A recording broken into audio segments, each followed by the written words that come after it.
I will present on the contextual elements of crimes against humanity.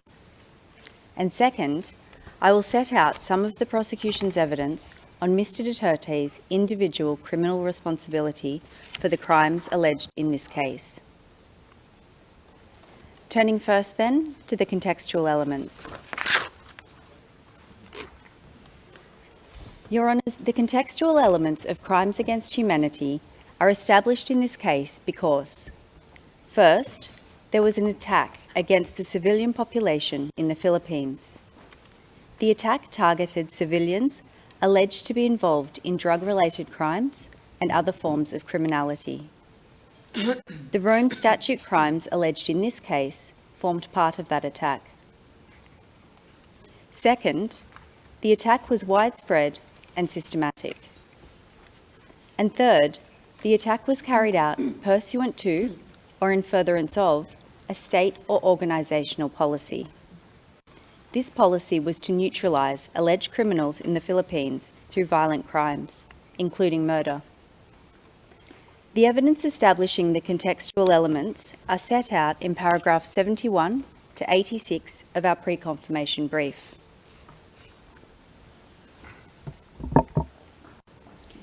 In relation to the requirement of an attack, our case is that from at least the 1st of November 2011 to the 16th of March 2019, the Davao Death Squad, or DDS, and/or the National Network carried out an attack which targeted civilians alleged to be criminals.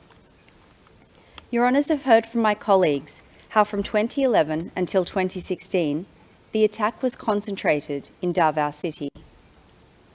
Then, in 2016, when Mr. Duterte became president, he and his co-perpetrators expanded the attack nationwide. They used the national network to do this, which, as Mr. Jeremy has explained, was comprised of state actors, such as law enforcement personnel, as well as non-police assets and hitmen.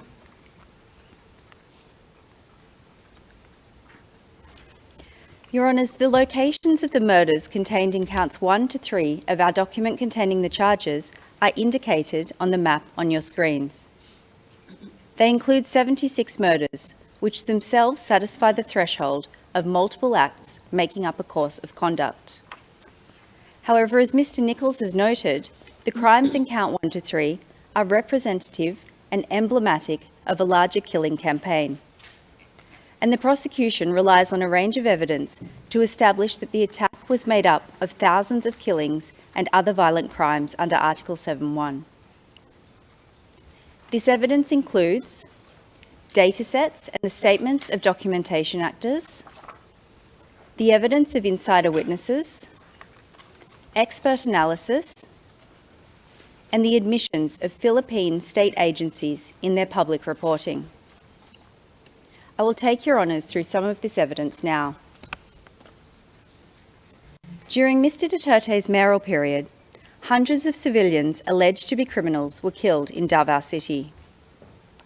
On your screens is a chart with data on extrajudicial killings in Davao based on public reporting. The data is recorded at tab 116. It shows that between 2012 and 2015, there are at least 274 extrajudicial killings in Davao City. This data is corroborated by DDS insider witnesses.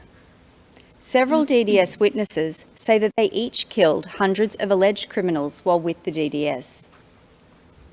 Your Honours can see on this slide quotes from one DDS witness. They estimate that, I quote, between 1,500 and 2,000 people, end quote, are buried at Laud Quarry. The quarry was only one of several places that the DDS dumped bodies in and around Davao. That's at tab 37. This witness said that they personally killed hundreds of people. They described their job as with the DDS as being, quote, just to kill small criminals, petty criminals. Out of the almost 300 people that I have killed, I never actually got to kill a drug lord, end quote. That's at tab 34. This witness's words make it clear that the target of the attack was people alleged to be criminals in Davao.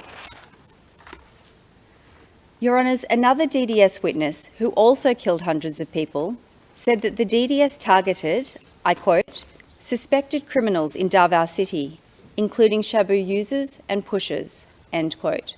That's at tab 58. Your Honours, as you have heard previously, Mr Duterte has himself publicly admitted that he killed around 1,700 people while he was mayor of Davao City. I quote, "They say I killed 700, they undercounted. Around 1,700, end quote." That's at tabs 10, 10.1, 10.2. This evidence, the data collected by independent organisations, the statements of insiders on the hundreds of people that they have each killed, and Mr Duterte's own admission of having killed 1,700 people while mayor of Davao, all show that the attack was widespread in the mayoral period. And the attack continued to be widespread after Mr Duterte became president, when it expanded across the country.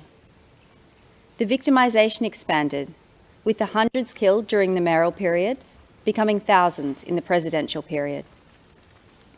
Your Honours can see a map of the Philippines on the slide. The colours which will emerge show the locations and density of the killings in the anti-illegal drug campaign. Purple dots indicate an area with 1 to 10 killings, while yellow indicates 500 killings. This is how the killings progressed throughout the presidential period.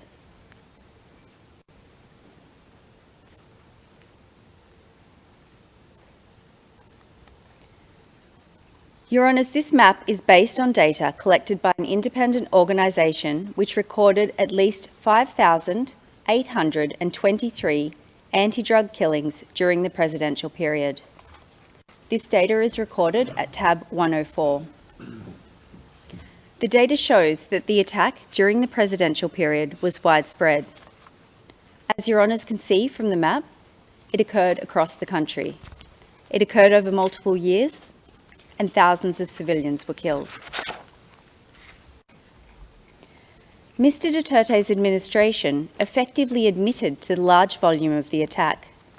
They admitted that thousands of individuals were killed in anti-drug operations while Mr Duterte was president. For example, in the Duterte administration's 2017 year-end report, which you can see on your screens, the administration admitted that 3,967 drug personalities died in anti-drug operations in the first year and a half of Mr Duterte's presidency. That's at tab 106. Similarly, the Philippine Drug Enforcement Agency, or PDEA, admitted that 5,281 drug personalities died in anti-drug operations in the first 2.5 years of Mr Duterte's presidency. This is at tab 98. These admissions corroborate the widespread nature of the attack. They show that thousands of individuals were killed.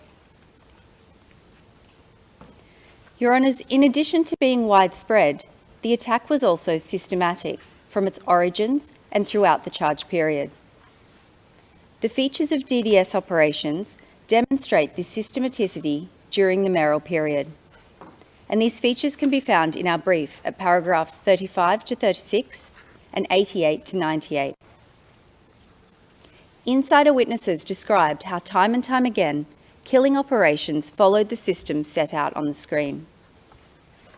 The same hierarchical structure was followed.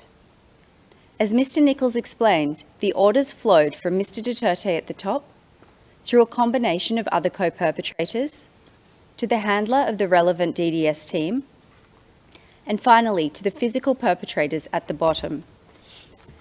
The DDS teams composed of police and non-police assets and hitmen who carried out the killings. The features of the killings were also often markedly similar. The identity or whereabouts of the victim was provided to the DDS by an informant. The perpetrators would frequently arrive to or flee the crime scene by motorcycle. They shot or stabbed their victims at close range. The victims were targeted on the basis that they were alleged to be drug users, pushers, or other criminals. And the DDS received a sum of reward money for each kill.